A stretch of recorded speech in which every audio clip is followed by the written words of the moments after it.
Justin Strickland, played in 969, Not Without Resistance, 25 to Life, Death Grip, helped out numerous bands across the scene, too many to even get into. What drew me to PA hardcore scene was real crazy, man. I was a mixed kid, I was half black, half white, and where I came from in central PA was real crazy because nobody was really, no black people, mixed people was really into that kind of shit. So, and plus I was a skateboarder, so the mixture of skateboarding music, hardcore punk music, Thrasher magazine, snowboarding, all drew me towards Sick of It All and Agnostic Front and bands from New York. So it just, boom, started from there. Went to see some early shows. I'm an older guy now. I'm 36, so you know what I mean. I hit a lot of the early 90s shows, got to see some of the great bands from New York, Biohazard, Agnostic Front, Madball, Sheer Tear. I started going to shows in probably 1990, 91. First started saw a cock rock show, saw Metallica. Then I went and see my first real deal show, like Sick of It All, Sheer Tear, and Out there? First whenever we did it out there, we was all driving. We didn't really have a scene where we lived. We had to drive, so it was like we either had to drive to Pittsburgh, we had to drive to Erie, we had to drive to Harrisburg, Philly, Wilkes-Barre, Scranton, CC's, most definitely CC's, Stroudsburg, Pennsylvania. We had to drive. Yo, what people don't understand is that if you were from central Pennsylvania in the 90s, you drove for shows because there was no shows in central Pennsylvania. So we drove our asses off just to see every single band every weekend that we could go and see because there was nothing else to do. You could either go skateboarding, drink, party, or go see a hardcore show, or you know, be a local fucking townie retard. We chose to be hardcore kids. That's a great question because in the early 90s, Pittsburgh was dead spot on. Everybody was coming through. Agnostic Front, Madball, Biohazard, Sick of It All. Everybody was coming through. So then come mid-90s, I'd say about 94, 95, Pittsburgh completely died off. Like just boom, you know, scenes die out nowadays. Pittsburgh completely died out in that time frame. Then you started having Erie picking up shows, you know, bands like Brothers Keeper, Disciple, Shockwave, Neverfall. The whole 814 area was starting to, you know, really come alive.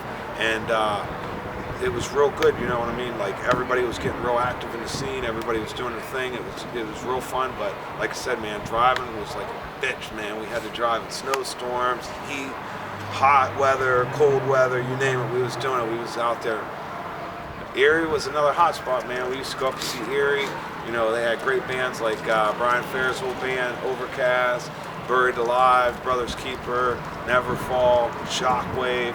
Just a really good scene. Mike Ski, give a shout out to him. Give a shout out to the Quigleys, or the Quiggles. You know, just the Erie scene was just a really stepping stone to help out Clearfield, Pennsylvania, Altoona, Pennsylvania, Williamsport, Pennsylvania, because it all just from that way came this way, and then from the east came that way, met in the middle, and it was like boom, you know, explosion, and it was just finally we had to not drive 6 to 4 hours to 3 hours for a show.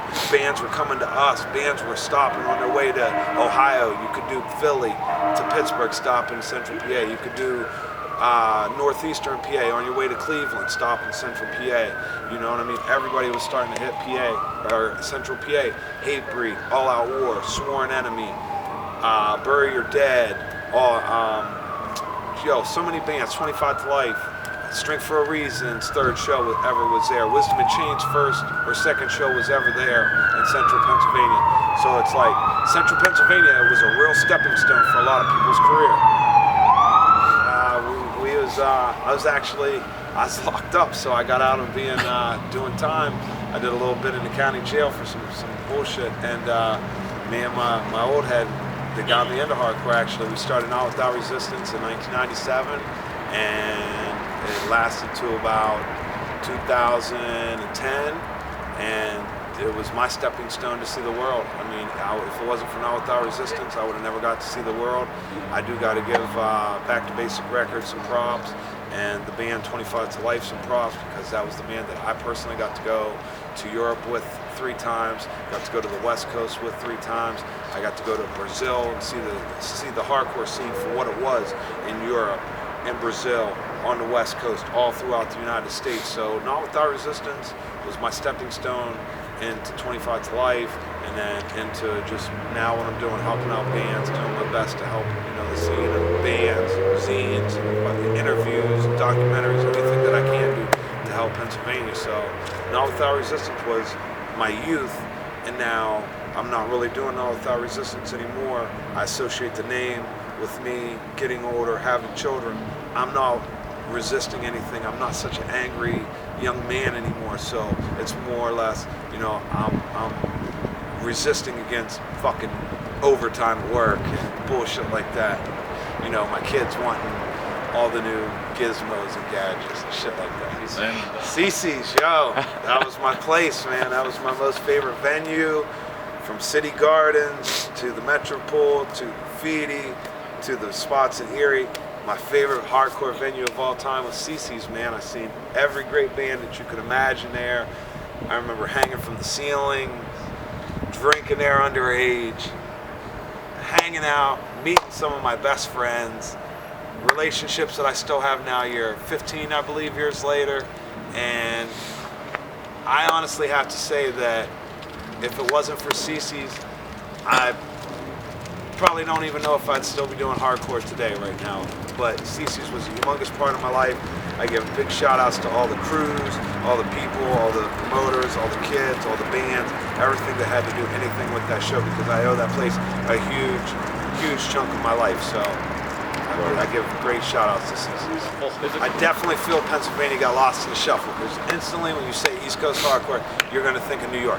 You're not going to think of Georgia. You're not going to think of Florida. You're not going to think of North Carolina. You're going to think of New York. Boston, definitely some hard hitters right behind there. Now you got to give Connecticut some props, but Joe, Pennsylvania, where's the love? Okay, we're not Ohio. I'm not gonna start hating on nobody, but yo, Pennsylvania, we're there. We're the next tri-state area. You know what I mean? Jersey, New York, PA, the connection. So it's there now. Everybody's trying and true. All the real deal people are still here. But when I think of hardcore, I definitely give New York a little piece of my mind.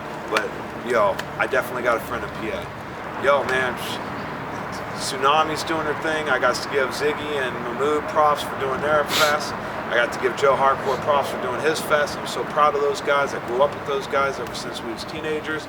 I love what they're doing. They're so active in the scene. It's amazing what those guys are doing, because those fests started literally from ideas, small, just sitting around, maybe car rides or just barbecues or something, and started thinking. Now they're the biggest hardcore events that we have in America. We don't have Hellfest no more. We don't have, the big fests that they've had in Florida, or the big fests that they've had in, say, like, on the West Coast, or Chicago Fest isn't no more. It's Pennsylvania. It's East Coast Tsunami, and it's definitely Joe's Fest. This is hardcore. And those are definitely the two, and like I said, shout out to Cousin Joe, Black and Blue Bull. PA's got the best two fests popping right now, so definitely make it stop. You got a friend.